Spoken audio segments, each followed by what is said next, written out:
ओम शांति। ये दीदी वाली तारीख है 23/1/2026 टमाटा बाप दादा चवंदा मीठे मीठे ॿार तव्हांजे मुख सां सदैव ज्ञान रतन करणा खपनि। तव्हांजो मुखड़ो सदैव हर्षित रहणो खपे। प्रश्न: जीअं ॿारनि ब्रह्मण जीवन में ज्ञान जी धारणा कई, उन जी निशानी छा हूंदी? उत्तर आहे, उन्हनि जी चलन देवताऊं मिसल हूंदी, उन्हनि में दैवी गुणनि जी धारणा हूंदी। ॿियो आहे, उन्हनि खे ज्ञान जो वीचार सागर मंथन करण जो अभ्यास हूंदो।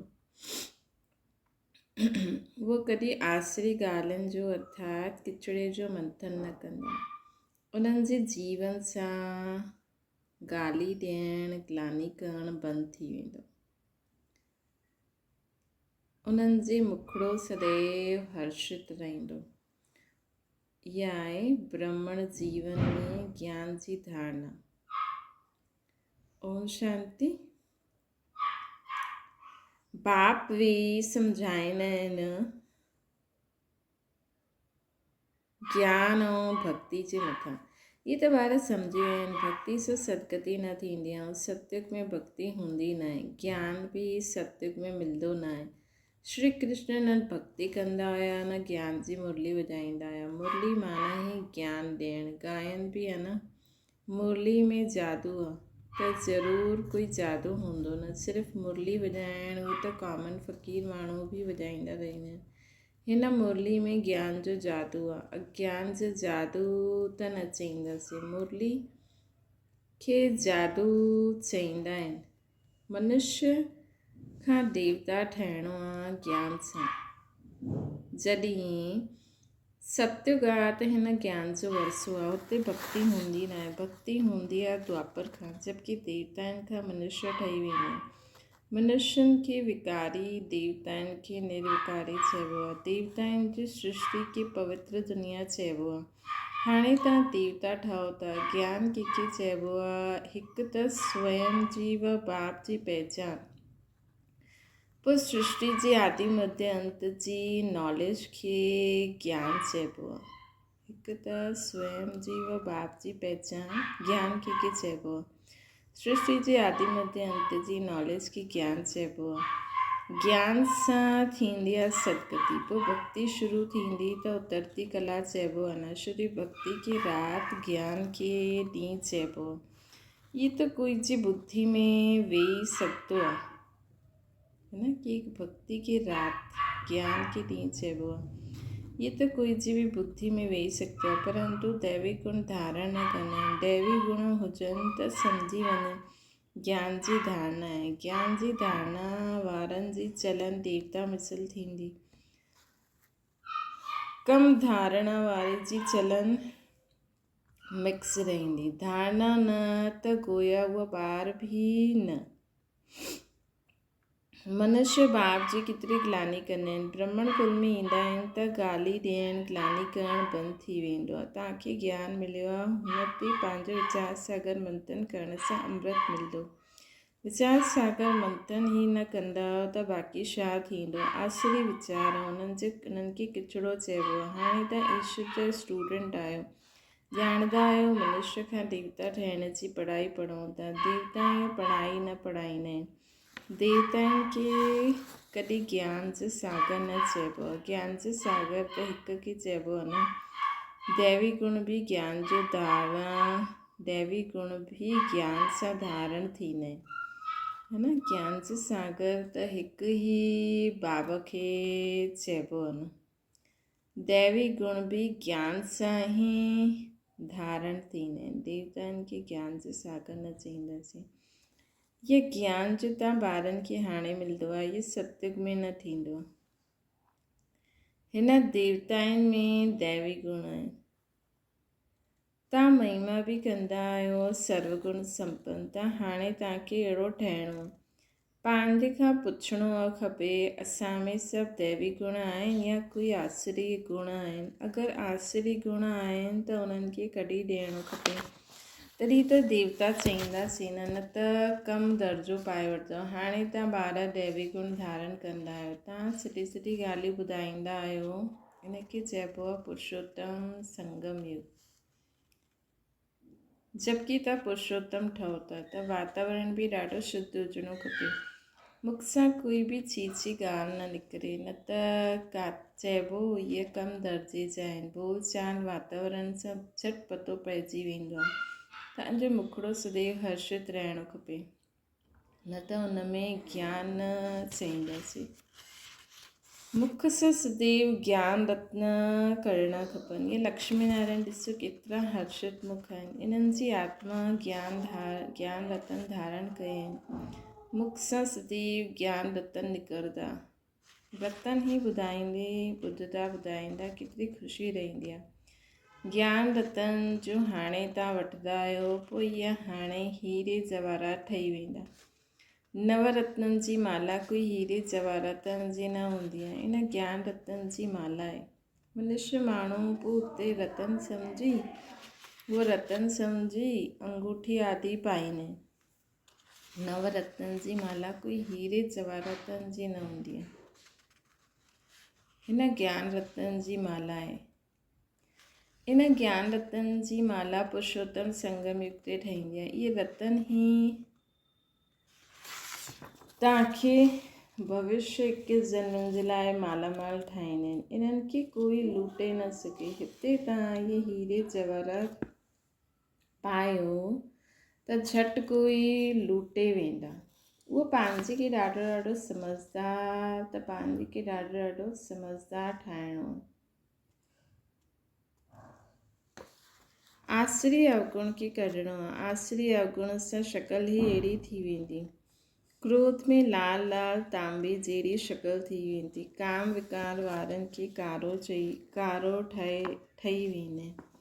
काम विकार वारा त कारा ठही वेंदा आहिनि। त ॿारनि खे हर ॻाल्हि में वीचार सागर मंथन करिणो आहे। इहा पढ़ाई आहे ई ॾाढो धन पाइण जी।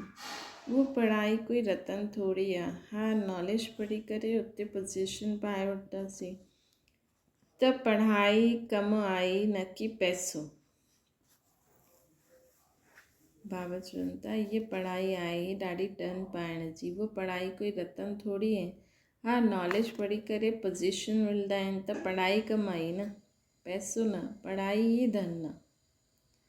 ॾिसो अॼु वैसे बि सरस्वती देवी जो ॾींहुं मल्हाईंदा आहिनि त अॼु आहे कि पढ़ाई ई धन आहे। उहा हद जो धन, पोइ इहा बेहद जो धन। पोइ जेतिरी पढ़ाई पढ़ंदव ओतिरो धन मिलंदो रहंदो आहे। ॿई पढ़ाई। हाणे तव्हां सम्झंदा आहियो बाबा असांखे पढ़ाई करे विश्व जो मालिक ठाहींदा आहिनि। उहा अल्पकाल क्षण वांगुरु पढ़ाई आहे, हिकु जन्म जे लाइ। पोइ ॿिए जन्म में पोइ नए सिर पढ़णो पए। हुते धन जे लाइ पढ़ाई जी दरकार न आहे। हुते त हाणे जे पुरुषार्थ अनुसार कि 4 धन मिली वेंदो। धन अविनाशी ठही वेंदा। देवताउनि वटि धन ॾाढो हुयो। पोइ जॾहिं भक्ति मार्ग अर्थात रावण राज्य में आया त केतिरो हुयो, केतिरा मंदिर ठाता हुया। पोइ अची करे मुसलमाननि आदिन धन लूटियो। केतिरा धनवान हुया न। अॼु पढ़ाई सां एतिरो धनवान कोई ठही न सघे जेतिरी बाबा असांखे पढ़ाई करे धनवान ठाहींदा आहिनि। तव्हां हाणे ॼाणंदा आहियो असां एतिरी ऊच पढ़ाई पढ़ंदा आहियूं जंहिंसां असां इहे देवी देवता ठाहींदा आहियूं। त पढ़ाई सां ॾिसो मनुष्य छा ठही वेंदो आहे। ग़रीब सां साहूकार। हाणे भारत बि केतिरो ग़रीब आहे। साहूकार खे त फ़ुर्सत ई न आहे। पंहिंजो अहंकार रहंदो आहे, मां फलानो आहियां। इन में अहंकार आदि मिटी वञिणो खपे। असां आत्मायूं आहियूं। आत्माउनि वटि त धन दौलत हीरे जवाहरात आदि कुझु न आहे। बाप ई चईंदा आहिनि देह सहित सभु संबंध छॾो। आत्मा शरीर छॾंदी त साहूकारी आदि सभु ख़तमु थी वेंदो। जॾहिं नए सिर पढ़ी करे पोइ धन कमायो या त दान पुण्य सुठो करो त तव्हांखे साहूकार वटि जन्म मिलंदो है न। हिन समय तव्हांजो आत्मा शरीर छॾी त साहूकारी ख़तमु थी वेंदी। पोइ वरी साहूकार ठहिणो आहे त वरी नए सिर पढ़ो, कमायो या हिन जन्म में दान पुण्य करो त ओड़ो पद मिलंदो। चईंदा आहिनि न पास्ट जे कर्मनि जो फल आहे। नॉलेज खे दान कयो हूंदो व नॉलेज जो दान कयो हूंदो या कॉलेज धर्मशाला आदि ठाही हूंदी त हुन जो फल अवश्य मिलंदो, परंतु अल्पकाल जे लाइ।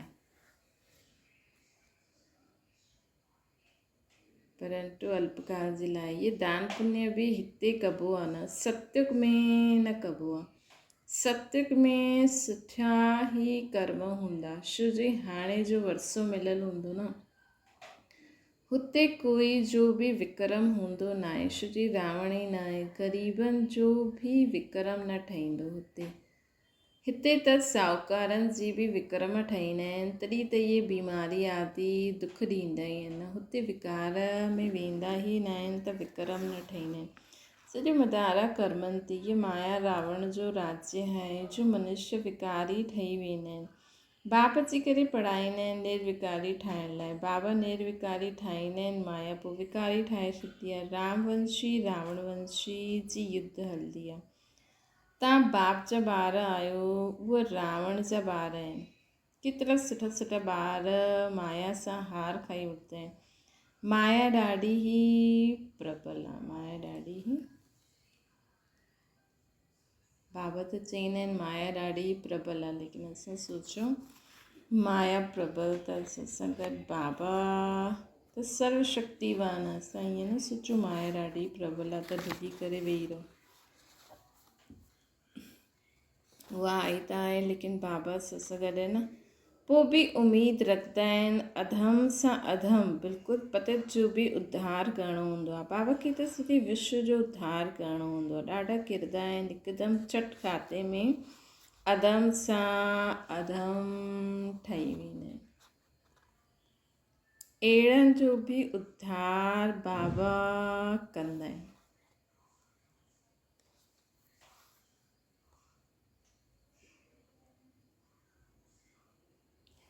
अहिड़नि जो बि उद्धार बाबा कंदा आहिनि।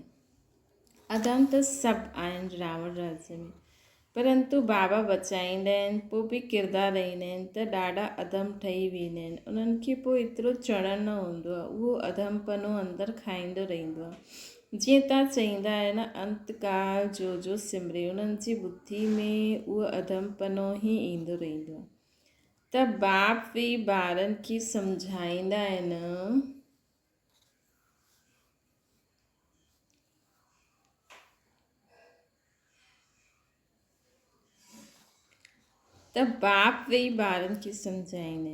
कल्प कल्प तव्हां ई देवता ठहींदव, जानवर ठहींदव छा, मनुष्य ई ठहींदव न। ऐं सम्झंदा आहिनि इन लक्ष्मी नारायण खे बि नक कन आदि आहे, मनुष्य आहिनि, परंतु दैवी गुण वारा आहिनि। हिन करे हिननि खे देवता चइबो।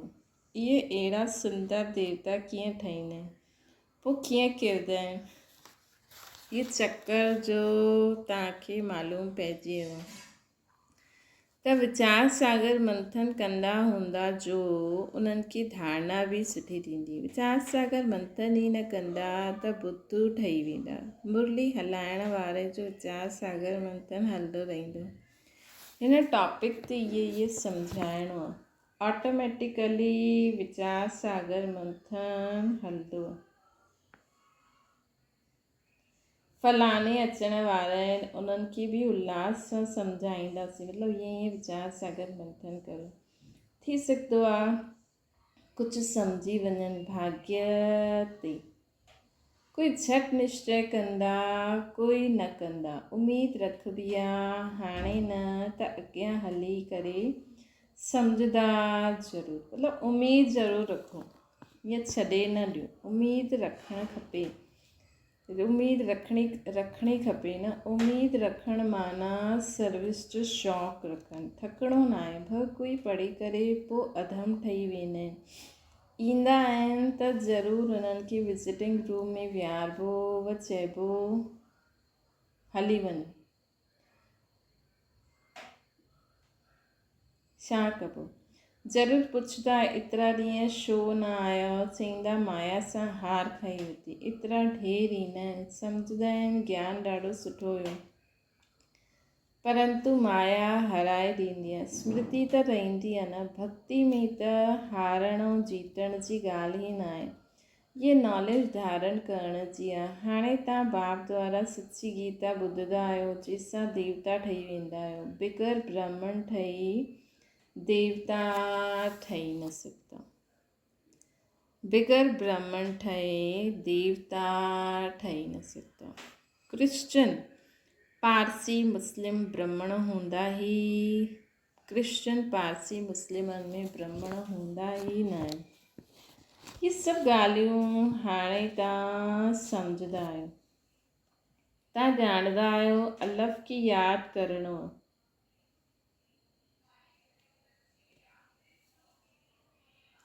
अलफ़ खे यादि करिणो आहे। अलफ़ खे यादि करण सां ई बादशाही मिलंदी। हाणे बि तव्हांखे कोई मिले त चओ अलफ़ अल्लाह खे यादि करो। अलफ़ खे ई ऊच चइबो आहे। अंगुली सां अलफ़ खे इशारो कंदा आहियूं। अलफ़ खे हिकु बि अलफ़ खे हिकु बि चइबो आहे। अलफ़ मतिलबु हिकु ई भॻवानु। अलफ़ अल्लाह, अलफ़ अल्लाह खे यादि करो मतिलबु हिकु अल्लाह खे यादि करो। बाक़ी त सभु ॿार आहिनि। बाप त सदैव अलफ़ ई रहंदा आहिनि। बादशाही कंदा न आहिनि।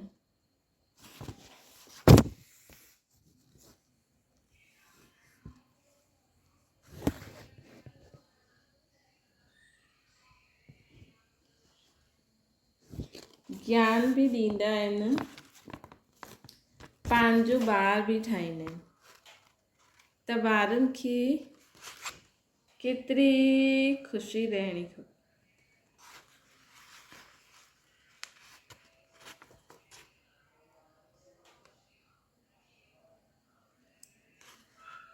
त ॿारनि खे केॾी ख़ुशी रहणी खपे। बाबा असांजी केतिरी सेवा कंदा आहिनि, असांखे विश्व जो मालिक ठाहींदा आहिनि। पोइ ख़ुदि हुन नई दुनिया में ईंदा ई न आहिनि। पावन दुनिया में उन्हनि खे कोई सॾु ई न कंदो आहे।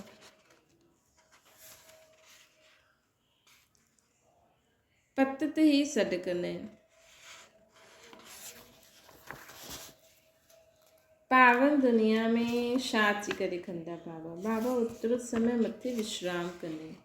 छो की बाबा खे पोइ भक्ति मार्ग में बि पाठ वॼाइणो आहे। उन्हनि जो नाम ई आहे परत पावन।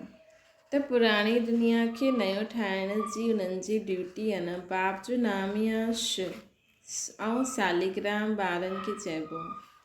उन्हनि जी पूजा थींदी आहे। शिव बाबा चई सभु यादि कंदा आहिनि। ॿियो ब्रह्मा खे बि बाबा चईंदा आहिनि। प्रजापिता ब्रह्मा चईंदा आहिनि त ॾाढा बाबा चवनि था। ॿियो ब्रह्मा खे बि बाबा चईंदा आहिनि। हिकु त शिव बाबा खे चईंदा आहिनि, ॿियो ब्रह्मा बाबा खे। प्रजापिता ब्रह्मा चईंदा त ॾाढा आहिनि, परंतु उन्हनि खे यथार्थ रीति ॼाणंदा न आहिनि। ब्रह्मा कंहिंजो ॿारु आहे त चईंदा परम पिता परमात्मा शिव उन्हनि खे एडॉप्ट कयो। ब्रह्मा कंहिंजो ॿारु आहे, शिव बाबा उन्हनि खे एडॉप्ट कयो। इहे त शरीरधारी आहिनि। ईश्वर जी औलाद त सभी आत्मायूं आहिनि। सभु आत्माउनि खे पंहिंजो पंहिंजो शरीर आहे, पंहिंजो पंहिंजो पाठ मिलियलु आहे त वॼाइणो ई आहे न। इहे परंपरा सां हलंदो आयो आहे। अनादि अर्थात उन्हनि खे आदि मध्य अंत न आहे। उन्हनि जो कोई आदि मध्य अंत न आहे। अनादि अर्थात मतिलबु अनादि बाबा जो कॾहिं आदि मध्य अंत न आहे। ऐं हिन ज्ञान जो बि कॾहिं कोई आदि मध्य अंत न आहे। हर हिकु आत्मा पंहिंजो पंहिंजो पाठ मिलियो आहे जो वॼाइणो ई आहे। इहे परंपरा खां हलंदो ई आहे, मतिलबु अनादि पाठ आहे।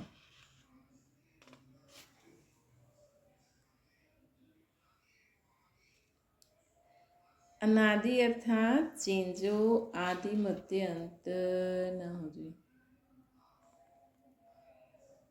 मतिलबु कॾहिं अंत थींदो ई न आहे। पाठ वॼाईंदा ई रहंदा। मनुष्य ॿुधंदा आहिनि मनुष्य ॿुधंदा आहिनि एंड थींदी आहे त पोइ मूंझंदा आहिनि, पोइ ठाहींदा कीअं त बाप सम्झाईंदा आहिनि इहे अनादि आहे। अगरि असां चऊं कि हिन ड्रामा जो एंड थींदो त पोइ चईंदा आहिनि कि वरी कीअं ठहींदो, त बाबा सम्झाईंदा आहिनि इहे अनादि आहे, हलंदो ई रहंदो आहे, कॾहिं स्टॉप न थींदो आहे। कॾहिं ठहियो ई पुछण जो न रहंदो, प्रलय थींदी न। चई सेकेंड असां सभु आत्मा ई मथे हली ईंदासीं, पोइ वापसि ॿिए सेकेंड पंहिंजो पाठ वॼाइण अची वेंदासीं नंबरवार। त इहे बि गपोड़ा लॻाया आहिनि मनुष्यनि की प्रलय थी वई आहे। थोरा मनुष्य जो वेंदा आहिनि, इन करे चईंदा आहिनि प्रलय थी वई। मतिलबु थोरा मनुष्य रहंदा आहिनि त माण्हू सम्झंदा आहिनि प्रलय थी वई। बाबा में जो ज्ञान आहे उहो हाणे ई इमर्ज थींदो। बाबा में जो ज्ञान आहे उहो हाणे ई इमर्ज थींदो रहंदो।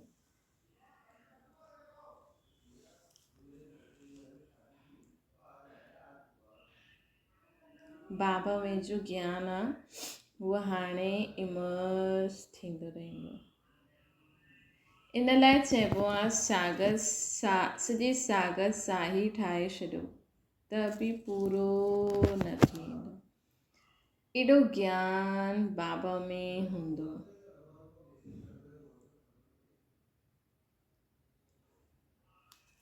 अच्छा, मीठे मीठे सिकी लटे ॿारनि प्रति माता पिता बाप दादा जो यादि प्यार ऐं गुड मॉर्निंग।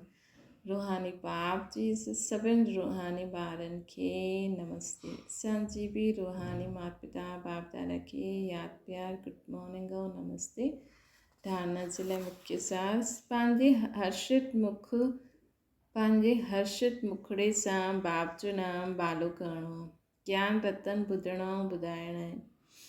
गले में ज्ञान रतन जी माला पई रहे, आसरी अवगुणनि खे कढी ॾियणो। ज्ञान रत्न ॿुधणा ऐं ॿुधाइणा आहिनि। गले में ज्ञान रत्न जी माला पयल हुजे, आसरी अवगुण खे कढी ॾियो। ॿियो आहे सर्विस में कॾहिं थकिणो न आहे, उमेदु रखी शौक़ सां सर्विस करणी आहे। उमेदु रखी शौक़ सां सर्विस करणी।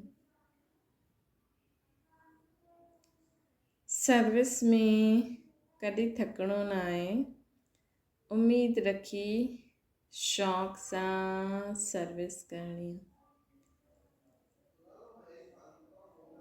वीचार सागर मंथन करे उल्लास में रहणो।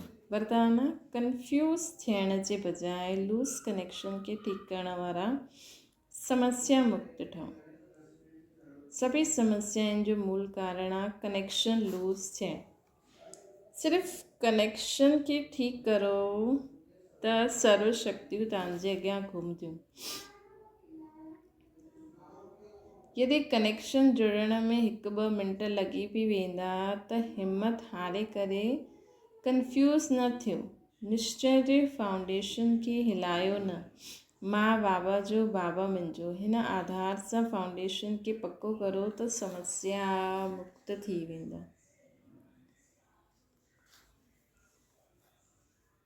स्लोगन आहे, बीज रूप अवस्था में स्थित रहणो, ये ही पुराने संस्कारनि के परिवर्तन करण जी विधि है।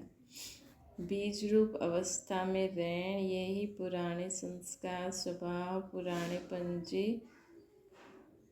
पुराणेपन के परिवर्तन करण जी विधि है।